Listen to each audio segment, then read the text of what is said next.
साथियों, आपके लिए एक एक वीडियो महत्वपूर्ण होने वाला है। आप प्रत्येक वीडियो को ध्यान से देखें और उसमें जो जो बताया गया है उसको ध्यान से हल करते चलें। यहाँ पर हम प्रत्ययों को कवर कर रहे थे जो कि प्रत्येक प्रतियोगी परीक्षा में पूछे जाते हैं। आप मध्य प्रदेश वर्ग 3 CTET या फिर किसी भी प्रतियोगी परीक्षा की तैयारी कर रहे हैं, उस प्रतियोगी परीक्षा में आपको इसी प्रकार से प्रत्ययों को हल करना है, क्योंकि गद्यांश पद्यांश पूछे जाते हैं जिसमें लगभग 2 प्रश्न ऐसे होते हैं जो प्रत्ययों से संबंधित होते हैं, या फिर ऐसा भी प्रश्न पूछ लिया जाता है। प्रत्ययों में भी बहुत घुमा के प्रश्न पूछते हैं कि यहाँ जो ये शब्द दिया है इसमें कौन सा प्रत्यय है। बहुत सारे, तो आपको याद रखना पड़ेगा कि इसमें जो ये शब्द दिया हुआ है ये प्रत्यय है, और अलग से भी पूछ लेते हैं। बहुत सारे प्रश्न प्रत्ययों से संबंधित बनते हैं। चलिए एक एक प्रत्यय को हल करेंगे। इसके पहले का जो वीडियो है वो आप लोग जरूर देखें। वीडियो के ऊपर क्रम संख्या डली हुई है और इसकी एक अलग से मैं PDF या फिर क्या कहलाती है प्लेलिस्ट बना दूंगा, तो आप लोग प्लेलिस्ट से एक एक करके और वीडियोस देख पाएंगे। चलते हैं। अभी अपन ने त्वा प्रत्यय के बारे में पढ़ा था पिछले वीडियो में, और यहाँ पर जो है वो ल्यप प्रत्यय है। अपन 3 प्रत्ययों को समझ रहे थे जिनमें अव्यय बन जाते हैं। जिन प्रत्ययों से बनने वाला शब्द अव्यय हो जाता है, जो जिसके रूप नहीं चलते। चलते हैं ल्यप प्रत्यय पर। क्रमशः ल्यप प्रत्यय के बारे में पूरी जानकारी प्राप्त करेंगे, और आप लोग अपने इस चैनल को सब्सक्राइब जरूर कर लें, जिससे अगले जो भी वीडियो रहे वो आपके पास पहुंचे। देखें, पूर्वकालिक क्रिया के अर्थ में ल्यप प्रत्यय का भी प्रयोग किया जाता है। इसके पहले त्वा प्रत्यय था, उसका भी प्रयोग इसी प्रकार से था, और ये जो है ल्यप प्रत्यय है तो इसका प्रयोग भी इसी प्रकार से होगा। पूर्वकालिक क्रिया के अर्थ में ल्यप प्रत्यय का भी प्रयोग किया जाता है। साथ ही धातु से पूर्व उपसर्ग होता है। देखें, ल्यप प्रत्यय की आपको एक बहुत बड़ी विशेषता देखने को मिलेगी कि इसमें क्या होगा, धातु जो रहेगी, धातु के पूर्व कोई ना कोई प्रत्यय होगा। अभी अपन नीचे उदाहरण में देखेंगे। ये पांचों की पांचों बातें, चारों की चारों बातें आपको याद रखना है। ल्यप प्रत्यय में या शेष बचता है, जो ला और या है इसका इत संज्ञा और हलन्त्यम तस्य लोपः से लोप हो जाता है। ला और पा लोप हो जाते हैं। इसका भी अर्थ करके होता है। ल्यप प्रत्यय का अर्थ भी क्या होता है, ल्यप प्रत्यय का अर्थ भी करके ही होता है, जैसे अभी अपन ने वहां पर सीखा था। वाक्य में इसका प्रयोग भी प्रथम और गौण क्रिया के साथ ही होता है। जो पहली क्रिया होती है उसके साथ होता है, और यह भी 2 वाक्यों को जोड़ने का काम करता है, जैसे अपन ने पहले समझा था। ध्यान से आप लोग देखना, एक एक शब्द से समझने की कोशिश करना, तो आपको सब कुछ समझ में आएगा। देखिए, पहले अपन ने इसमें क्या पढ़ा था कि या शेष बचता है, तो यहाँ पर ये देखना आपको, या शेष बचा है आगम्य में। आंग उपसर्ग है तो इसका आंग का आ बचता है। आ उपसर्ग आप लोगों को 22 प्रकार के याद ही होंगे। प्रा, परा, अप, सम, अनु, औ, निश, निर, दुस, दुर, बी, आंग, नी, अधि, अपि, अति, सु, उत, अभि, प्रति, परि, उप। इस प्रकार से 22 उपसर्ग हैं जो आपको याद ही होंगे। उनमें से आंग उपसर्ग है तो यहाँ आ लगा हुआ है, गम धातु है और ल्यप प्रत्यय है। क्या शब्द बना, आगम्य। पा भी चला गया और ला भी चला गया, तो आगम्य शब्द बना। चलते हैं आगे, इसी से बनने वाले और शब्दों को देख लेते हैं। यहाँ पर नियम नंबर 1 दिया हुआ है, नियम संख्या 1। धातुओं में दीर्घ स्वरांत के बाद प्रायः या लगता है। क्या कह रहे हैं, दीर्घ स्वरांत के बाद प्रायः या लगता है। एक एक शब्द देखना आप ध्यान से। पहले क्या रहना है, उपसर्ग रहेगा, इसमें आगे उपसर्ग रहेगा, फिर धातु रहेगी और या शेष बचेगा। आदाय दिया है, शब्द बना आदाय। आ उपसर्ग पूर्वक दा धातु से ल्यप प्रत्यय होने पर कौन सा शब्द बना, आदाय। एक और है, वी उपसर्ग पूर्वक ज्ञा धातु में ल्यप प्रत्यय हुआ तो क्या बना, विज्ञाय। विज्ञाय बना। और इसमें एक चीज और है, दीर्घ स्वरांत होता है। इन्होंने क्या कहा है, पहला जो नियम है, जो अंत में या बचा, ल्यप का जो या शेष बचा, ये वाला ल्यप का या शेष बचा, इसके आगे जो शब्द रहेगा वो दीर्घ होगा। या तो दीर्घ आ होगा, या तो दीर्घ ई होगा या तो दीर्घ ऊ होगा, मतलब ह्रस्व नहीं होगा। पहला नियम ये है। तो यहाँ पर आदाय में बड़ा दा आ है, बड़ा आ है, दीर्घ आ है। विज्ञाय में भी ऐसा ही है। इसी प्रकार से आंग उपसर्ग पूर्वक नी धातु से ल्यप प्रत्यय करने पर आनीय शब्द बनता है। आनीय में भी वही है। ठीक है, आपको समझ में आ रहा होगा। वड़ी नी है। आगे सम उपसर्ग पूर्वक भू धातु से संभूय बनेगा। ऐसे शब्द आपको रट लेना है पूरे। आदाय, विज्ञाय, आनीय, संभूय, विहाय, बी उपसर्ग पूर्वक हा धातु से विहाय, उत उपसर्ग पूर्वक डी धातु से उड्डीय, इस प्रकार से। तो ये शब्द बनेंगे। आगे है दूसरा नियम। धातुओं में ह्रस्व स्वरांत के बाद प्रायः ता तुक का आगम होने के बाद या लगता है। क्या कह रहे हैं? धातुओं में ह्रस्व स्वरांत के बाद, ह्रस्व स्वरांत जो है ये ह्रस्व स्वरांत, तो मतलब ता लगता है। हाँ ठीक है, तुक का आगम होता है वहां पर एक अलग से। तो तुक का आगम होने के बाद या लगता है। तो यहाँ लास्ट में ता और या अधिकतर रहेगा इसमें, ये आपको याद रखना है। ता में तुक का आगम से ता बचा और या अपना प्रत्यय वाला है ही। ठीक, कैसे शब्द बनेंगे? सबसे पहले तो आपको याद रखना है कि यहाँ पर सबसे आगे क्या रहता है? कोई भी उपसर्ग तो उप उपसर्ग है। यहाँ पर बी उपसर्ग है, यहाँ सम उपसर्ग है, यहाँ आंग उपसर्ग है या आ उपसर्ग है। तो उप उपसर्ग पूर्वक क्री धातु से ल्यप प्रत्यय बनेगा तो क्या शब्द बनेगा? उपकृत्य बनेगा। क्या बनेगा? उपकृत्य बनेगा। बी उपसर्ग पूर्वक जी धातु से क्या बनेगा? विजित्य बनेगा। आगे क्या कह रहे हैं? सम उपसर्ग पूर्वक श्रु धातु से समश्रुत्य बनेगा। और देखिए धातुओं में ह्रस्व स्वरांत के बाद, ह्रस्व स्वरांत रहेगा धातुओं में, ये आपको याद रखना है। आ श्री और लप क्या बनेगा? आश्रित्य बनेगा। तो इस प्रकार से ये तो था अपना दूसरा नियम। आगे चलते हैं। तीसरे नियम में क्या कहा?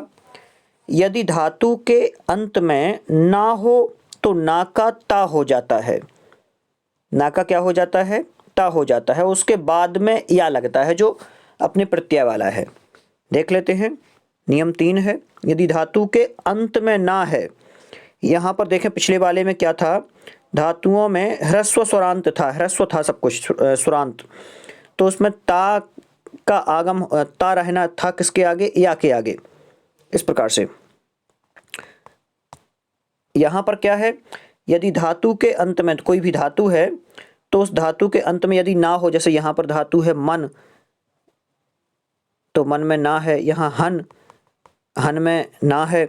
तो यदि धातु के अंत में ना हो तो ना का ता हो जाता है। तो ना का यहाँ पर ता होना है, अपन आगे देख लेंगे। उसके बाद या लगता है। ठीक है, देख लेते हैं शब्द। औ उपसर्ग पूर्वक मन धातु से ल्यप प्रत्यय होने पर क्या बनेगा? औमत्य, अवमन्य नहीं बनेगा, औमत्य बनेगा। इसी प्रकार से नी उपसर्ग पूर्वक हन धातु है, तो नी उपसर्ग पूर्वक हन धातु से क्या बनेगा? निहत्य बनेगा, निहन्य नहीं बनेगा। ये आपको याद रखना है। क्या बनेगा? निहत्य बनेगा। तो ये शब्द आपको याद रखना है और ये बहुत महत्वपूर्ण है। निहत्य शब्द नी उपसर्ग पूर्वक हन धातु से ल्यप प्रत्यय लगने पर निहत्य बनता है। ठीक, 3 नियम क्लियर हो गए और आप लोग ये नियम लिखते भी चलें। चौथा नियम क्या है? और ये शब्द भी याद करते चलें कि इसमें आते हैं, यदि नियम याद नहीं होते हैं तो।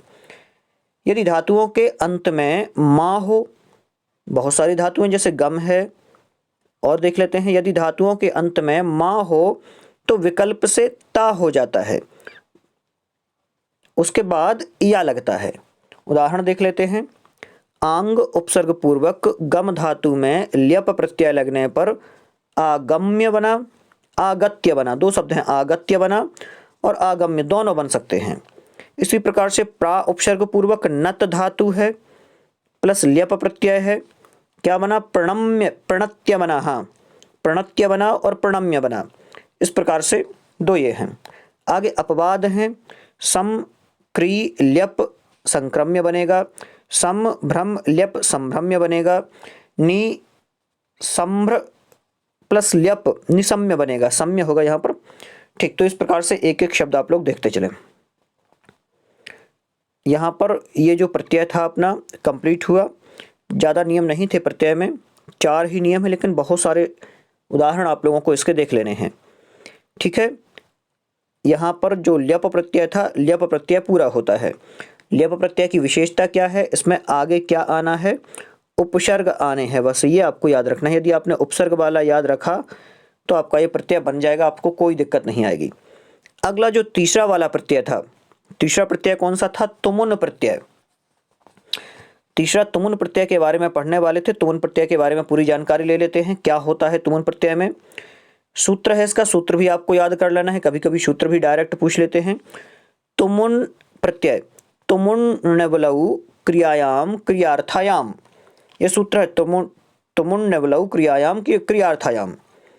तुमुन, तुमुन में तुम शेष बचता है, क्या शेष बचता है, तुमुन, और ये निमित्तार्थक है, मतलब निमित्तार्थक के लिए है। कभी कभी बोलते हैं ना उसके लिए, इसके लिए, तो वहां पर इसका प्रयोग किया जाता है।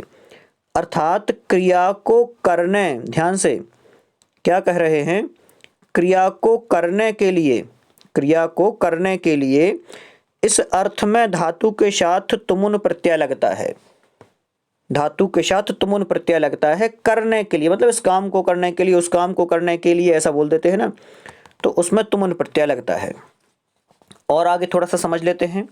तुमुन प्रत्यय में क्या होता है, जब दो क्रिया पदों का कर्ता एक हो, ठीक, दो क्रियापद हैं, दो क्रियाएं हैं, उनका कर्ता केवल एक है, तथा एक क्रिया दूसरे क्रिया का प्रयोजन या निमित्त है, मतलब एक साथ दोनों क्रियाएं चल रही हैं, इस क्रिया का प्रयोजन या निमित्त वो दूसरी क्रिया है, तो जो निमित्तार्थक क्रियापद है, जो निमित्तार्थक क्रियापद है उसमें तुमुन प्रत्यय होगा। अब देख लेते हैं उदाहरण, निमित्तार्थक क्रियापद कौन सी है। देखिए तुमुन में पहले तो आपको ये याद रखना है कि क्या शेष बचता है, तो तुमुन में तुम शेष बचता है। जैसे सुरेश पठितुम विद्यालयम गच्छति, वाक्य में पढ़ना और जाना दो क्रियापद हैं, जो अभी अपन ने ऊपर पढ़ा। क्या क्या है, पढ़ना और जाना। देखिए यहाँ पर लिखा था ना, जब दो क्रियापदों का कर्ता एक हो, एक तो पढ़ना है और एक जाना है, इसका कर्ता कौन है, केवल सुरेश है। तो जिसमें पढ़ना क्रिया प्रयोजन है, पढ़ना क्रिया क्या है, प्रयोजन है, जा तो वो रहा है लेकिन कहाँ जा रहा है, किस लिए जा रहा है, पढ़ने के लिए जा रहा है। तो जिसके लिए सुरेश विद्यालय जाता है, किसके लिए जाता है, पढ़ने के लिए, तो पठितुम में तुमुन प्रत्यय होगा, जो निमित्तार्थक क्रिया है। मंदिर जाने के लिए नहाता है, तो मंदिर जाना, मंदिर जाने के लिए जो है ना क्रिया जाने वाली, उस क्रिया में क्या आएगा, तुमुन प्रत्यय आएगा। तो जो निमित्तार्थक है उसमें चलते हैं, उदाहरण देख लेते हैं, तो आपको इतना पता चल गया होगा। निमित्तार्थक क्रिया में जो तुमुन प्रत्यय है वो होता है, और इस पेज में प्रमुख चीज यही है, इसका सूत्र याद करना है, तुमुन नवलऊ क्रियायाम क्रियार्थायाम।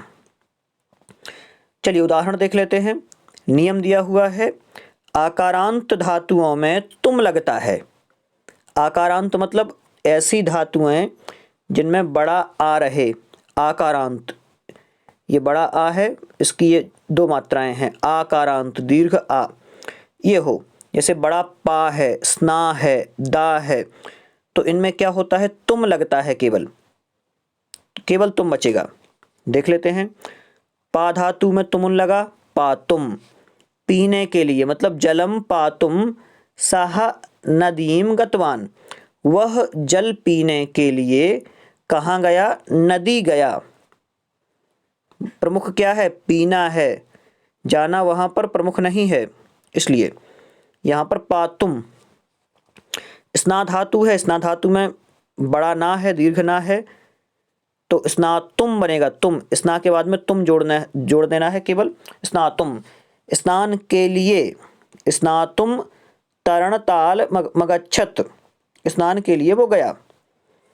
आगे दातुम, दा धातु है, तुमुन प्रत्यय है, दातुम शब्द बना, देने के लिए, उत्तमः जनः ज्ञानम दातुम इच्छुकः भवति, उत्तम मनुष्य जो हैं वो ज्ञान देने के इच्छुक होते हैं।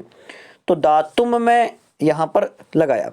इसी प्रकार से और भी बहुत सारी धातुएं हैं। ज्ञा तुमुन ज्ञातुम बनेगा, त्रा तुमुन त्रातुम बनेगा, हा तुमुन हातुम बनेगा, घ्रा तुमुन घ्रातुम बनेगा, मा तुमुन मातुम शब्द बनेगा।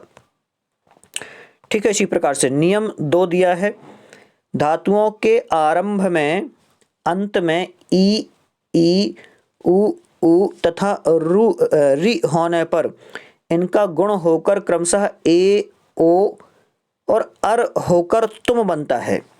जैसे दिस तुमुन देष्टुम, क्या कहा? दिश तुमुन देष्टुम, क्री तुमुन क्रेतुम, भिद तुमुन भेत्तुम, भुज तुमुन भोक्तुम, श्रु तुमुन श्रोतुम, ब्रध तुमुन वर्धितुम, क्रश तुमुन क्रष्टुम, मृ तुमुन मर्तुम, स्मृ तुमुन स्मर्तुम, भ्री तुमुन भर्तुम।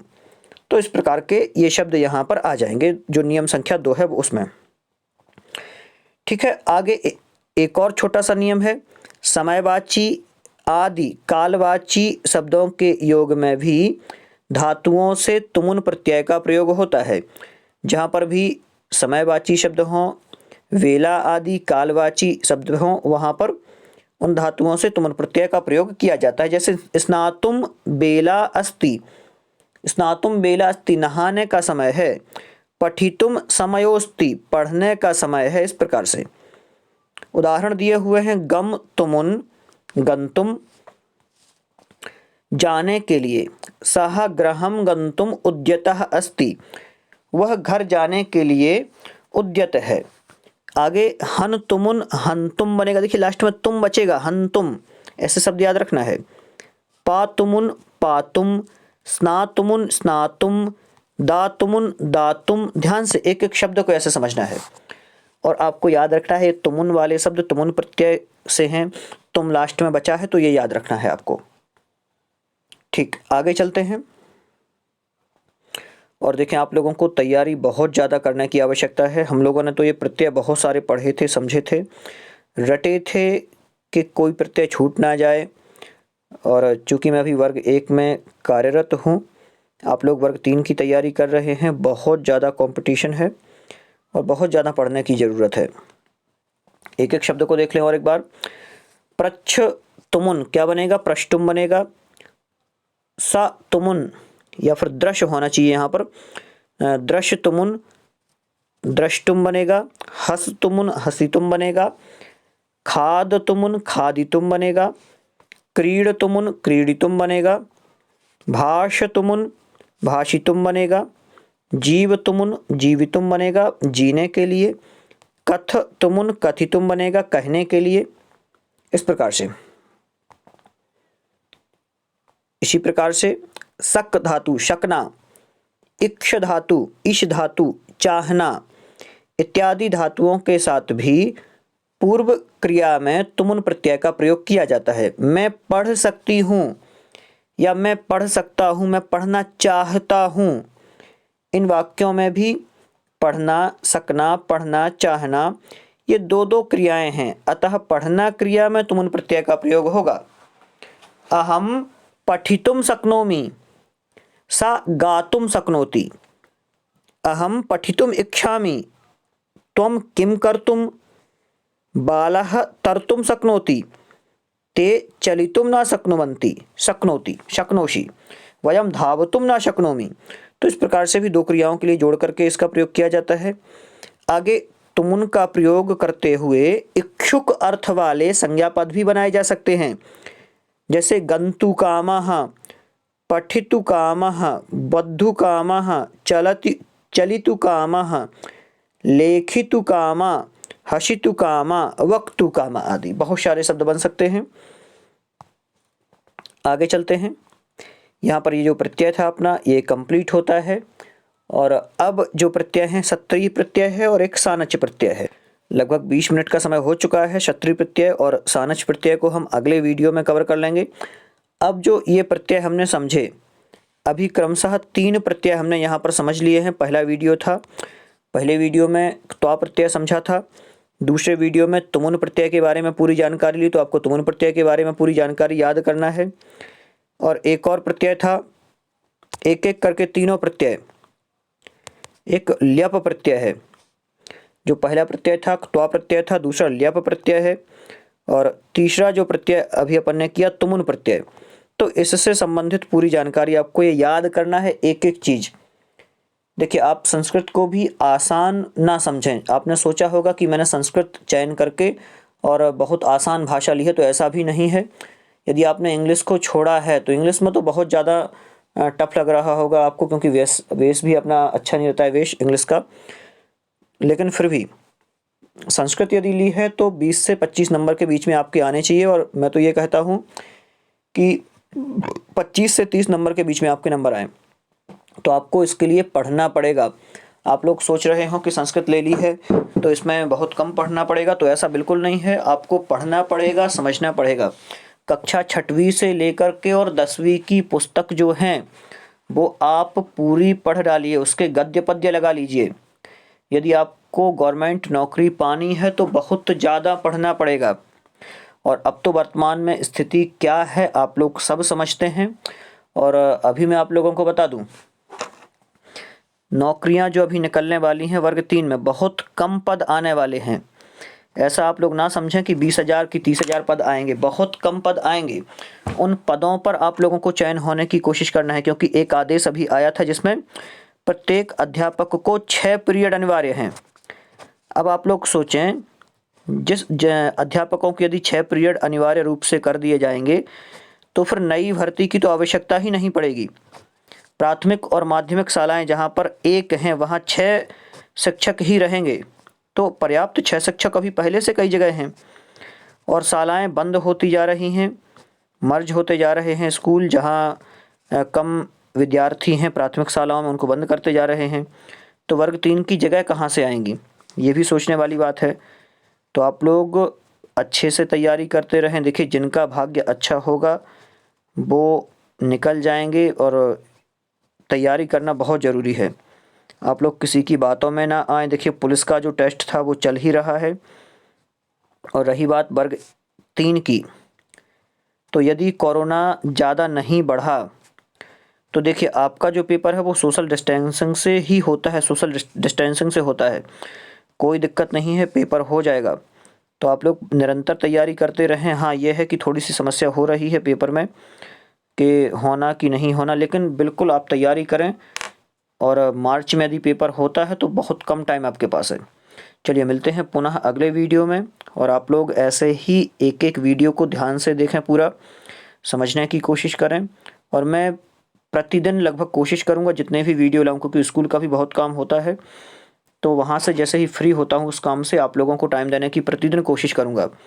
और जितने भी टॉपिक उसमें पूछे जाते हैं उन टॉपिक से संबंधित सभी वीडियो लाने की कोशिश करेंगे।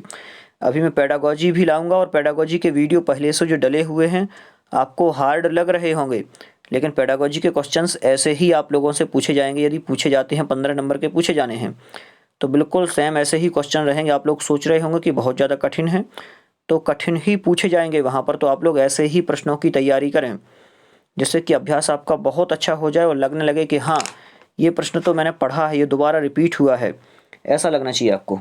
चलिए, मिलते हैं पुनः अगले वीडियो में। तब तक के लिए आप लोग ये वीडियो अपने मित्रों को शेयर करें। आपने सब्सक्राइब नहीं किया है तो आप भी सब्सक्राइब कर लें।